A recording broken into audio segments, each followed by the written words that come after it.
Hey, everybody, and welcome back to another episode of One Man's Journey podcast. Today, I am blessed to have Tomas Keenan with me from Step It Up Academy.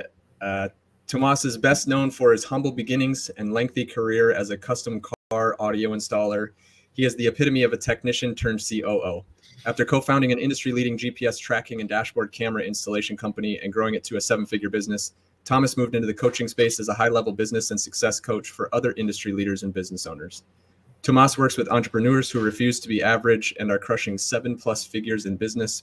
His success as an elite business coach led him to move his family away from New York City to Dallas, Texas, to focus full-time on his newest company, Step It Up Academy.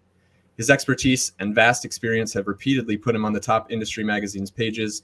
He's been featured in Forbes, Mobile Electronics Magazine, CE, Outlook, CEO Blog, Nation, Fit Small Business, The Startup Growth, The Goodman Project, and several blogs, in addition to countless podcasts. Tomas is also sought after public speaker, 2 times best-selling author, and Step It Up entrepreneur podcast host. He has interviewed industry leaders, influencers, high-level business and success coaches, business owners, and entrepreneurs who are impacting their communities and the world at large. He states the key to his success is making progress every day, regardless of how small it may be. Small steps forward daily. Man, that's a lot. You've done a lot. I'm excited to hear the story. So let's just jump right in, and I'll pass it off to you and take it from wherever you want to start, man.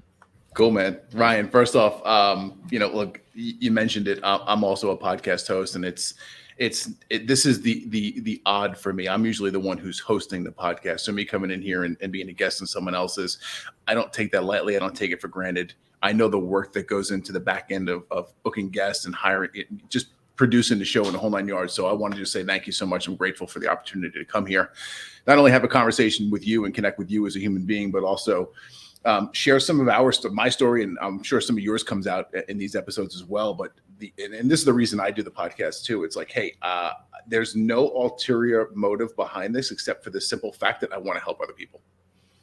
So if you and I can come in here and have a really genuine, authentic, open, and direct conversation about some of the things that we've been through in life, then cool. Let's go. Let's do it. I got nothing to hide. And I legit want to come in here and help some other people. So with that being said, where do we want to start?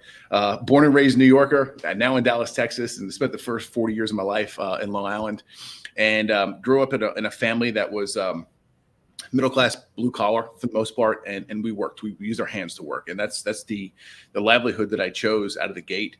I was one of those really fortunate young kids at the age of 16, 17 who knew exactly what I wanted to do, right? And that's the oddball right there. Most people are like, I don't even know what I want to do when I'm 25. But I fell in love with cars. I fell in love with car audio in particular, and just jumped in head first and wanted to become the best car audio technician I could. And I did that for almost 22 years before I finally got out of that industry.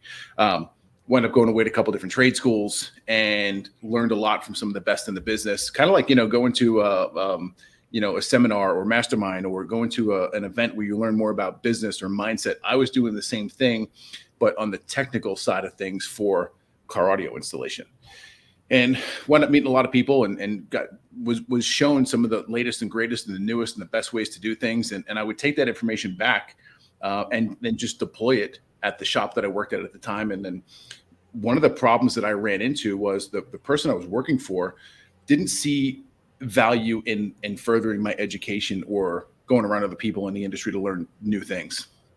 And to me, that was a problem. Like I have a big problem with hitting a plateau. And if I hit that plateau and if I think I can do more, I want to go do more. So had a couple of choice words with this gentleman at the ripe old age of either 19 or 20. And I wound up quitting. I worked for this guy for 3 years. I quit. And I thought I could do better than he could. Right. And from the installation perspective, I could 100%. What I didn't realize, and it took me years later to figure this out, was that I didn't know a damn thing about business. So here I am, 20 years old, to start my first company. And 3 years into it, 4 years into it, and finally 5 years into it, I had to throw the towel in and just say, hey, like, you guys got me. I'm out. I knew how to do the work in the vehicle, but I knew nothing about owning and operating the business. I knew nothing about, paying sales tax and ordering inventory and terms and, customer relations and customer experience marketing. Like I knew nothing about that. I figured, hey, if I build this shop and I put my name out there, I build a couple of cool cars, magically the business is going to appear. And it somewhat did, because word of mouth marketing is a somewhat of a thing, but you can't rely on just that. So after 5 years, wound up throwing the towel in on that big time, and went back and worked for someone for a handful of years, got back on my feet financially, learn more about business, learn more about just dealing with people, right? And I think that's one of the biggest things that we have to do as business owners, entrepreneurs, driven people. And I don't care if you work for someone or not. In my opinion, communication should be one of the top pieces of criteria that you abide by. For me, it's one of my core values. So like communication is everything. If I'm not communicating effectively, like everything else falls apart. And if you look back at any of the issues or problems that you've ever had in life, whether it's business or personal, if you trace it back to the cause, 9 times out of 10, you're going to find out, oh, this is a breakdown in the communication, either on my behalf or the other party.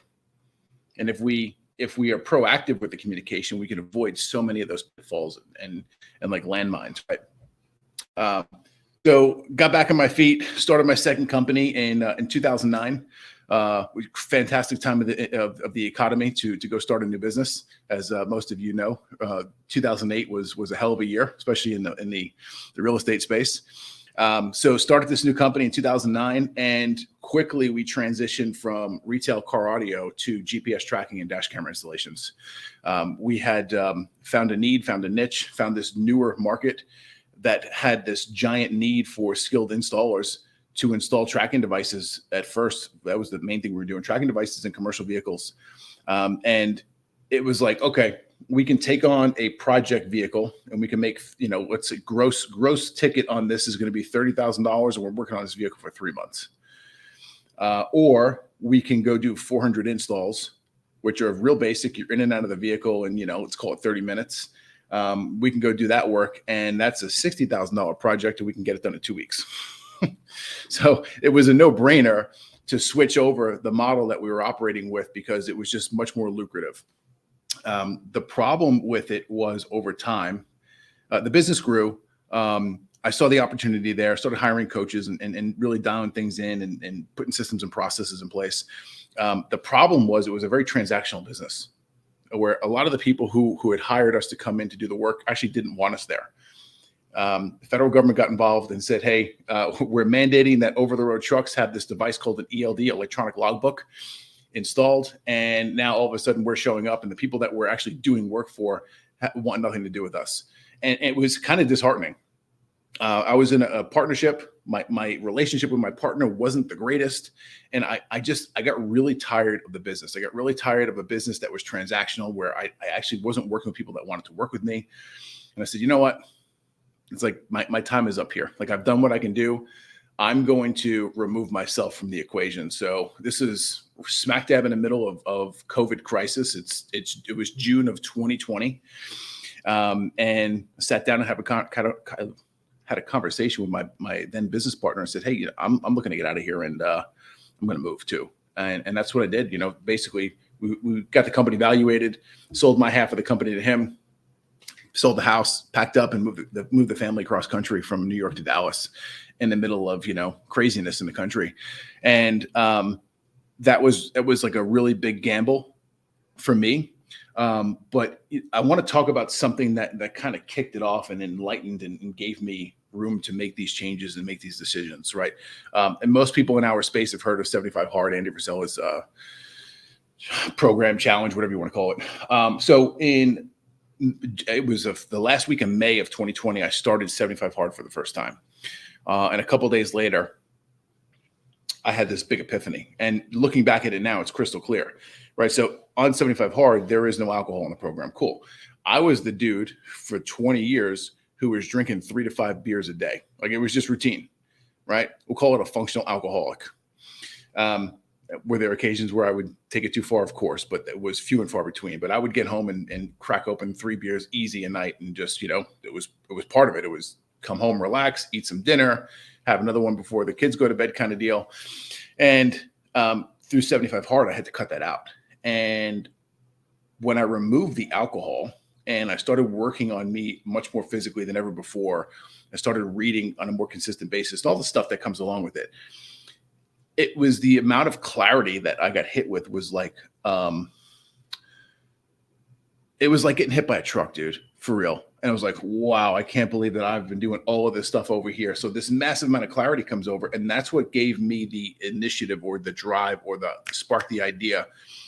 Because it had been in the back burner in my head for months at this point. Like, you're probably drinking too much. You're in a business you don't like. You don't have a great relationship with a partner. You're in a house that, from the outside world looking in, I had the perfect life. I had the corner house with a white picket fence, right? I had, it was a nice house. I had two new cars in the driveway. I had a pure breed dog, and I got 3 amazing, beautiful kids at home and a wife, right? And I own a business. Like, it's the American dream. And yet inside something felt disconnected with me. Like it wasn't where it should be. So we do all this stuff. We wind up moving and things progress. Like I got more clarity, come down here to Dallas. I wound up taking on a role for a company down here for about 2 years. I ran operations for a really big mastermind company down here.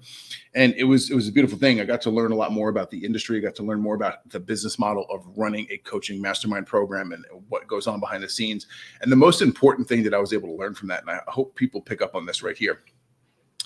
It's not always what you learn from someone. It could also be, let me frame it this right way for you guys. I learn a lot of what not to do from my interactions with other people. Right. So if we're, doing something and you're doing something that doesn't align with me that I don't like, I take note of that and like, I don't want to do that because it made me feel this way inside, or I didn't like the end result. So I take a lot of notes on what not to do in business relationships, business overall, and just communicating with other people. So I picked up a lot of things here and was like, you know what? I don't want to do this when I get my program launched and operational. I don't want this big crowd. I don't want this. So I was able to take that and kind of just roll it into what Step It Up Academy is today.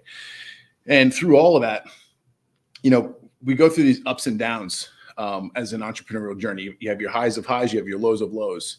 And I was like, man, this is getting kind of old, going up and down, up and down, up and down. And I wound up leaving that job in July of 22. And by October of 2022, a buddy of mine reached out and said, hey, I'm going to do another round of 75 hard. I think you should do it with me. And I started cursing him immediately. And I was like, man, like you kidding me here? And the funny part is, like, I had already said to myself, yeah, it's time to get back on the program here and get a recharge, like a reboot. And he basically called me and we expedited the process. So I started about a month before I was probably going to. And I'm grateful for it because, again, cut out the drinking. Right. And this time it was much easier. Like the first time going into it, I was like, oh man, getting rid of alcohol for 75 days is going to be the most difficult thing that I had to do. And in reality, it was one of the easiest. So here we go. October 22, we kicked this thing off. By early, almost late December, right before Christmas, I finish up and come through. And basically by the time I was done with that, I was like, yeah, I had a couple of drinks here and there. It was March. So this month right now, right around today's the 11th that we're recording, either the 14th or the 15th of this month is a year that I've been completely alcohol free. Right. I got to a point where I was like, man, this just isn't serving me right now. More clarity than ever before. And I also realized this, and like I've read books in this, I've done research on it. I got a good buddy of mine who, Mike Hardenbrook, who's actually written a book on the addiction to alcohol. And stuff that he's done to get off of it himself.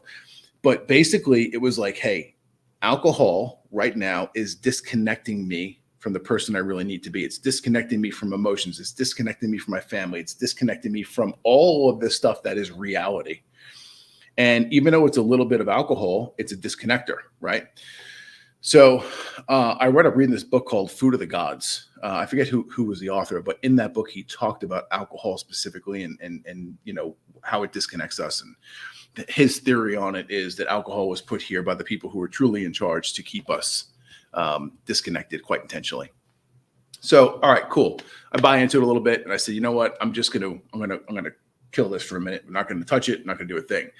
And one of the other reasons, and I'm being fully transparent here with you guys on this, one of the other reasons that I did so is my relationship with my wife at the time was going to shit, like really fast. and I didn't necessarily understand what was going on. And I realized that I had been masking the issues and the troubles that we're facing in our relationship for over 20 years with this thing called alcohol, which it's not a big deal. It's just three to 5 beers a night, right? You remove this and it's like, oh shit, there's the clarity now, right? So I have to basically say thank you to 75 Hard for allowing me to pull out alcohol from my life and little clips here and there. So it got to a point now where I realized I don't need it to function and move forward every day. And I'm not uncomfortable going into a social event and saying, no, I want to club soda with wine. Right. Yeah. It's amazing how fast you can change the relationship with it without knowing that you're changing your relationship with it. It's totally, dude. Totally. So here I am now. It's just about a year later. I'm grateful for the decision. But one of the other things that I want to point out here is I knew I was going into a very difficult year, very difficult season of my life because of the relationship I had at that point with my ex-wife. And I said, if I, like right now, average people, and I'll be transparent here as well. Like one of my core values is I refuse to be average, right? So average people right now in this situation are going to go lean on the bottle because, oh, this is a tough period in life. Well, if my core value is I refuse to be average, so I can't do what average people are going to be doing. So I'm going to stay away from the booze because right now I need to go through this period of time in my life with the most clarity ever. Like I don't want to be here a year later, 2 years later, 3 years later and say, wow, I really messed up that decision because I was shit-faced all the time. Right. So that was a big piece for me, was saying, let's intentionally remove alcohol from the equation completely. Let's focus on the work that we need to do. Let's work on this here. Right. This is a piece that a lot of people don't talk about, especially in the entrepreneurial space. Excuse me. Like we have to work on ourselves. Like you're never done, by the way, like ever. It only gets harder, arguably. Yeah, it does get harder. And it's one of those things where, you know what, man? Years ago, I started down the journey working on me and becoming a better human, a better father, in better physical shape, build the businesses, that kind of stuff. If I had known the true amount of work that I was going to have to go through and the fights that I would get into with myself and others because of what I believed inside, I may not have chosen that pill. Go back to a Matrix reference here, right? Yeah. I may have gone with the other pill. But, now I'm grateful that I've gone through it because I've got the most clarity I've ever had in my entire life. And through the lessons learned, through me going through a lot of these changes, challenges, and situations, it allows me to help my clients, right? My specialty, and people come and work with me at Step It Up because I'm the business operations guy. Right? They want to know operations. They want to build systems and processes. Hey, what software do I need to run my company? Like we help with that. So great. That's awesome. But at the same point in time, I can't help you become the leader, the owner, the operator, the entrepreneur that you truly need to become unless I help elevate you, the individual. Like I can build all the crazy systems and processes with you and get your company elevated to here. But if you're operating here, when I leave you, which is inevitable, by the way, if you're in a coaching relationship, when I leave you or you leave me, right, you're never going to be able to operate the company unless I bring you to this level. So now it's my duty and obligation. Yes, I'm going to help you in your operations. Yes, let's go streamline and make your company more efficient. Let's go make this better, right? But if I don't bring you up to the same speed as your company, like I didn't do my job properly. So that now opens up a whole other realm of conversations that I'm starting to have with clients. And if I didn't have those experiences myself, I truly wouldn't be able to help a lot of them because what we're talking about here is more common than most people I think realize. Yeah. And arguably, you say like, I like the visual, which I know the people that are just listening can't hear, but we put one hand higher than the other hand and we're talking about bringing the other people up. Arguably what's missing is not necessarily the top piece.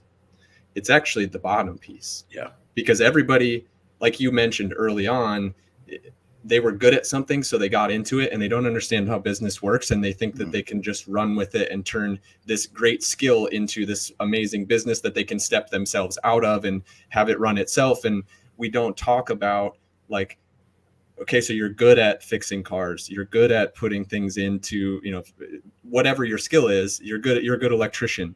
But if you don't have books that are kept properly, you don't have, like, if you don't understand tax deductions and saving yourself money, you don't have as much operating cash. Like there's so many different things that go into it. Right. And that's the foundation piece that people are missing. And that's the gap to the top. It's not Mm-hmm. it's not necessarily like I need to go learn more skills to fill that gap. It's the let me go back to square one and start at the bottom and work on the foundation. Yeah. So the way that I like to talk about it is basically the 80-20 rule, right? And I'm speaking from experience here because this is what I messed up. I thought when I started the first business, and even halfway through the second business, that 80% of my time needed to be focused on the fulfillment and operation of the business, the installing, the selling, the whatever. In reality, that was completely wrong, right? 20% of your efforts should be spent in the fulfillment, and 80% of your efforts should be spent in building the business, setting the foundation, building the processes, building the relationships with banks and other people, and you know, whatever that may be. So the back end stuff that's not sexy, that most people despise doing, is where we should be spending most of our time, which is the reality. And you mentioned, the 80-20 principle, and you can apply it as well, because really the 80% of your money is actually not made in doing the thing. The 80% of the money is setting up the opportunities to do the thing to make the money. So if you're just really good at doing something, you still have to be able to communicate to people that you're doing that thing really well. You still have to be able to get that, like you mentioned in the marketing piece, like you still have to be able to get your name out there, and the word of mouth only goes so far. And like, so arguably that's where the money's made, not necessarily in doing the thing. It's the getting yourself into place to do the thing. Yeah, for sure. So you mentioned like the uprooting of moving from New York to Florida. Like obviously there's a ton that goes into a decision like that. Mm-hmm. Can you think of like a specific time that you were just like, this is it? Like I'm like, we gotta go. Or was it like there was an incident or something that happened? You're just like, screw it, I'm done. Like, let's get out of here. It started 2 years prior to us actually picking up and moving. I had a client at the time, I had a private client that I was doing a lot of work for, very wealthy guy. You know, me living on Long Island, Long Island's like most other places in the country where it's got some really ridiculously high-end areas, and it's got some real shitholes at the same point in time. This guy lived in one of the real nice fancy parts. He lived right next to a winery on the North Fork on the East End. So like way out at the end, probably realistically almost a 2-hour drive from New York City. Got a nice piece of property. I show up at this guy's house and start working on his vehicles, and like he's having me do big work. You know, one of the tickets we had for this guy was $36,000 on one vehicle. So I wound up doing 3 or 4 vehicles for him. Some, you know, more advanced than others. And a lot of the work that I did was actually at his facility, which I normally wouldn't do. But when I got to this guy's place, he's got this massive garage on his property that I thought it was his house at first. It's 2 floors, full wood shop, full metal fabrication shop. Start having conversations with this guy. I'm like, you know, I can't connect the dots here. Like, you're a blue collar guy and you have more money than you know what to do with. Like, what's going on here? Find out that this guy's heavily invested in real estate. Find out that he has recently sold a marina and restaurant that was right up the block from his home. And his main squeeze was he was a high-end diesel mechanic on very high-end expensive yachts, and he worked for the very wealthy and some big name people who you and I know, and just did some cool things for them. So talking to this guy, he really opened me up and started to educate me. So this is the importance of getting around people who are doing things that you want to do, and just having really good, authentic conversations with him. He's one of those people that mentored me without him even realizing that he mentored me, if that makes sense. Mm-hmm. So I met him. We started having these conversations, and he started giving me suggestions. You know, some books to go read. Hey, go do this. Go do that. Go look at this. And about 3/4 of the way through our professional relationship, and this is going on a couple of years at this point, he tells me, "Hey, I want you to give all my vehicles a once over that you've worked on." He goes, "I'm shipping them all down to South Carolina.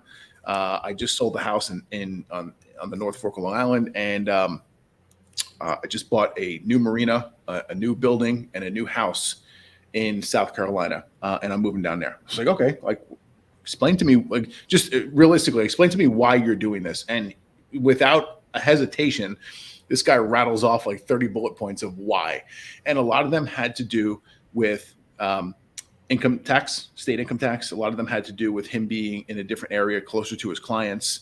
And then he started. I said, "All right, so how come you chose that area in particular?" He's like, "Well," he goes, "I had to be on the coast because of what I do in the marine environment." He goes, "I have to be, you know, near the water." he gave me bullet points on population and demographics of the areas that he was looking for. He goes, I want my kids raised in a very specific manner and way. So this is what I'm looking for. And the biggest thing for him was to go to a state that had no income tax. Okay, cool. So now he plants the seed, and like my wheels are turning at this point. Start having some conversations with my ex-wife shortly after that, and when we decide like, hey, this is something that we're both looking to do. And I laid out the numbers for us. I said, hey, look, listen, this is what we're making here in the crazy state of New York. If we didn't live here, if we lived in one of these other 3 or 4 places, it would immediately turn to this. And she was like, oh, okay. So that was a big piece of the conversation. And like a lot of us, life just happens. It gets in the way, right? So life happened. We put it on the back burner, and it sat on the back burner for a solid 2 years. COVID comes around and shuts the entire country down with this craziness. And, I'll give you the story. I sat around and I fell victim to the force of average, just like most people did. I sat my ass on a couch and I drank Coronas and ate sleeves of Oreos for about 3 weeks straight watching Tiger King. Okay. Like it happened.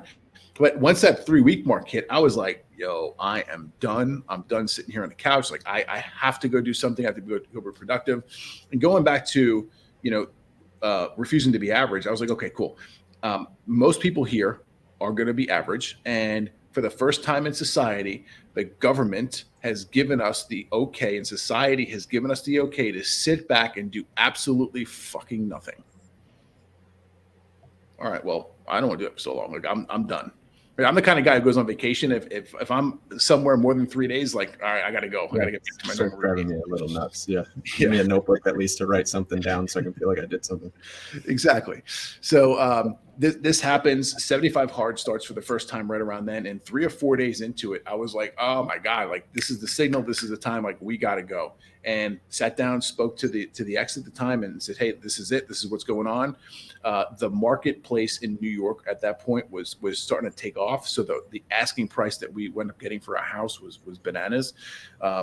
We put the house on the market and we sold it 48 hours later to a cash buyer for $35,000 over asking price. We had lines of people because they couldn't put more than one family in the house at a time to show it. We had lines of people standing outside wanting to come look at the house. So wound up selling the house and things just progressed very quickly from there. So that's the story from where it started. And people think it was like this immediate decision, like, oh my God, Tom's crazy. He just decided to upend everything in his life, throw his business out the window and pick up his kids and move halfway across the country. Like, yeah, from the outside looking in, that's what you're thinking. But no, this was a very slow, deliberate process that took over 2 years to come to the conclusion that, okay, now's the time. So, yeah, that was a very directed question. I knew your answer was going to be, this is very calculated. And that was the point of the whole thing, right? It was like, get people to recognize, like, it's not like, because, we've moved around. I think we've lived in 4 states and 2 countries now with Puerto Rico. And people look at us and go, geez, how do you do that? Like, we could never do that. And it just opens up that little bit of a spark and it recognizes, like, there's opportunity there. Just like that mentor that mentored you that didn't know he did. All he did was plant a seed that opened an opportunity in your mind, right? And I think a lot of us get stuck in the mode of like, well, this is just my life, and we go every day and we do the same thing every day, and we go to work and we come home and we sit down and we drink 3 to 5 beers, and we end up just falling into that same thing every day, and we don't recognize that there are small opportunities in different times that add up over the course of a couple of years. And, obviously with 75 hard, there's so much, everybody that's done it and successfully done it loves it. Everybody that's either tried it and failed or just looks at it and go, I could never do that. They talk bad about it, right? Like, oh, then you'll just go back to doing what you did before. And, it's all of those little things adding up. And that's, arguably, for using your words, right? Step it up. Like they're little steps that build into that. And I think that's great. One of the things that you mentioned that I really want to hit on before we finish it up is you learn from other people what not to do. And you mentioned, like you're recognizing how it's making you feel. And that's a learned skill. And so I do want to see, and maybe you don't really know for sure, but judging by, what we've heard, I'm sure you've got some kind of idea where that skill started to be triggered for you. How do you really dive in? Because what I call this is intuition, right? Like if you believe in the higher power. This is someone giving you a sign that says, pay attention to this. And whether that sign starts with being triggered over something or just having some kind of feeling and you don't know why, there's a reason there, and diving in. How have you developed that skill over time? Very slowly. Intuition is definitely a big part of it, and I'm a huge believer of it because to me, it's very real. And we can go into the woo-woo shit like crazy if you wanted to. And people don't expect that from me at all, which I think is kind of funny. But let's get real here for a second, okay? I'll give you some history, some family history on me. When I was 4 years old, my parents divorced. Okay. My dad's not a bad guy. Like wasn't physical, wasn't abusive by no stretch of the imagination. He's just an alcoholic, flat out alcoholic. And he was, for those of you who are listening, like alcoholism is a disease, literally. And it consumed him to the fact that he'd rather go sit his ass in a bar stool rather than go to work and be productive. So I learned probably from him at first what not to do. And I didn't realize it probably until I was, 14, 15 years old.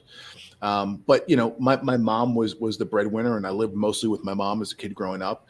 And my mom is an amazing woman, and I owe a lot to her for the version of me who you see here in front of you today. But at the same point in time, like no parents are perfect either. So I also learned from my mom what not to do in certain situations, right? Growing up as a kid, like I was let's just be real here. I was a kid who bought my clothes in the Husky section. I've been a big human my entire life, right? For reference, like now I'm 6'4", I was 268 2 days ago when I weighed in, right? Like I'm not a small person. And like it takes a lot of work for me to keep myself in a really decent physical condition. Again, if I don't, like I'm the person who just balloons up real quick. So me growing up as a kid, like I was just a chunky, overweight, giant kid who was 3 times the size of everyone else in class. So I dealt with a lot of kids making fun of me growing up. I really did. Right. So that right there was other pieces of me slowly learning over time, okay, what not to do, how not to treat other people in certain situations. So you start compiling all this stuff over time and sooner rather than later. And if you really want to dive into it and go deep, a lot of it probably has to do with me protecting myself, me setting up defense mechanisms, me protecting the ego or using the ego to protect me. Right. Like these are all things that happen. And it's taken a lot of work from me as a grown ass human to realize a lot of these things and go in and dive deep and figure out, okay, what was the cause? What was the reason behind this? But that's probably the best way that I can explain to you. Yeah, it wasn't an overnight thing where one day I just woke up and said, oh, okay, I just figured this out. Like, no, it was a lifetime of experiences, a lifetime of being in situations that did not make me feel good. Someone spoke to me a certain way. Someone spoke down to me. Someone was just rude or not kind to me. And when you're a little kid, man, like that shit impacts you a hell of a lot more than you think it does. And arguably because you don't have any substances clouding that. So even as a kid, we have better perception as a child than we do generally as adults, right? Because we get into the routine of the 3 to 5 beers or whatever you call it, or smoke a joint every day, or whatever your vice is becomes this like leaning on it, and then I don't have to worry about those feelings because they just go away for the time being. And I would say from my personal experience as well, when I gave up the alcohol, the intuition is considerably stronger at this point, because you can recognize when there's just a subtle hint of a change in a feeling of like you're standing next to somebody and you're like, not really comfortable next to this guy. And I haven't figured out why, but there's a reason. And you're able to then dive in and figure it out a little bit easier versus, I don't really like standing next to that guy, but I didn't recognize it because I was 3 beers in. I have a very real experience with that. It was last year, I don't know, probably March, April, like late March, maybe early April. And was still living at home with my ex. And she came home after a weekend being out. And she took the kids someplace, and she came in and she came within a couple of feet of me. My body, like just like my goose flesh stood up in my arms and whatnot. And my body said, this isn't the right one anymore. And, how do you explain that to somebody? Like that was one, and we already started going through a tough time at that point. And this was one of the subtle signs of intuition that hit me. And I was like, oh shit. So, you talk about intuition, you talk about energy, and like all humans and shit, everything around us is all energy and all runs off frequencies and whatnot. Right. So when her energy entered mine, so she came within about a 6-foot radius of me, is when my body felt something that wasn't right for the first time. And I said, and I want to be very clear here as well.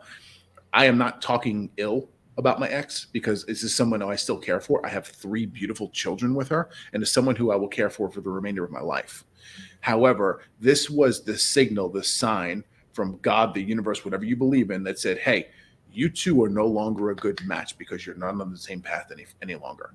And that was what I had to listen to. And I also had to go deal with it and accept it at the same point in time, which is a whole other topic and subject we can get into. It was like, okay, there's a realization. Now, how do I go and cope with this and deal with this and not turn this into a complete shitstorm on the backside? Yeah, that's another step of the growth of the intuition piece as well, is, you submit to it. It's difficult for people to recognize that that's what you need to do, right? You submit to the feeling and then let the feeling guide you, and it brings you into those better conversations. And the intuition only comes around when you're actually ready for it, whether you feel that you are or not, right? Mm-hmm. All of that intuition that sparks you in a direction is learned over time from your experiences. Mm-hmm. And so the intuition says, go this way. And you're like, I'm not ready for that. And the intuition goes, fucking go this way.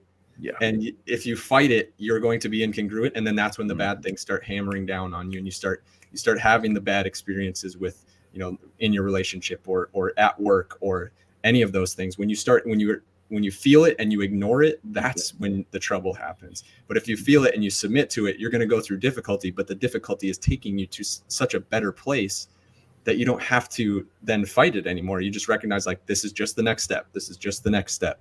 And you just keep pushing. I think that's like what you described there. That's it, that power thing. I mean, again, that's something we could probably talk about for 15 to 20 minutes on its own. But, that's how I've described it. And really, like, in these rooms, for me, I get to, even though we're, across the country or in different locations, we still have our power circles, and we're bringing them together and amplifying those and creating something that's pretty awesome. And I can feel it from you. And I knew that you had that, like, literally I knew that it was going. And like you said, you can't really explain it to people when you have that intuition and that recognize, you just have to, like, all right, I got it. I understand it. Let's go. And you jump in and run with it. So, yeah, that's really cool that you've had those experiences. And while it may seem negative for the aspect of going through that with your ex, it's also a positive because it's sparking something else, and it's creating an environment for your children that may be better than what it was. And, there's so many different positive things that can come out of those negative things. And it's only negative if you really look at it as a negative. Yeah, 100%, man. One of the best lines that I've heard, this comes straight from business. You got to get rid of the good in order to make room for the great. Right. And the same thing, this is something that applied here in my personal life, but this is also something that applies in the business sense. We've got that one employee who's good that we've held on to. Oh, they started with me and I feel bad for them. They have, trouble at home, or mom's sick. But if that person's not showing up and not delivering for you the way that that they should be, we have this tough time. Like, we feel like we owe them because they gave us so much time when we first started.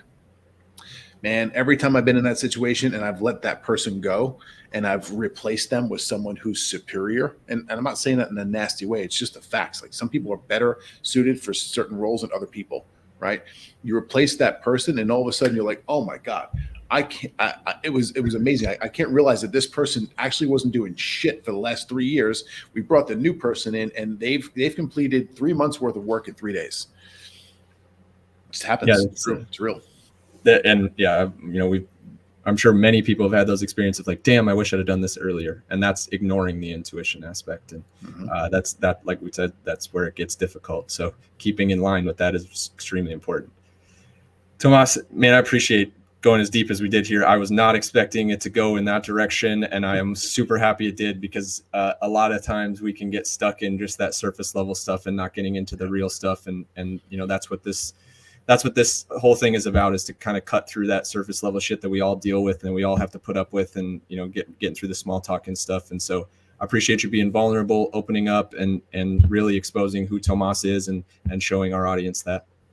Yeah, man. It's one of the things that people get from me is like, who I am in person, who I am online is the same person. And like, I am not afraid to discuss just about any topic that's out there. Right. And like, I'm of the mindset, like, dude, I've got nothing to hide.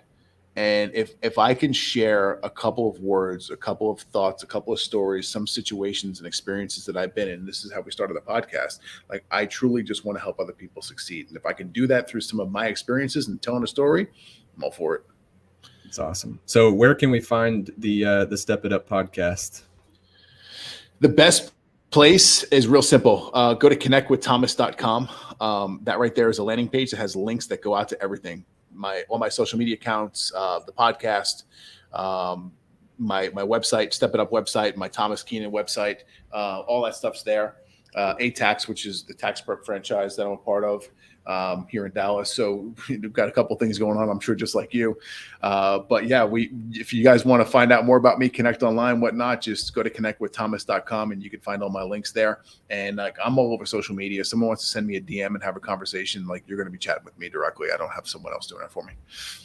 That's awesome. I appreciate, like I said, I appreciate the real and raw, and hopefully we can connect and collaborate on some stuff in the future as well. Yeah, man. Sounds great.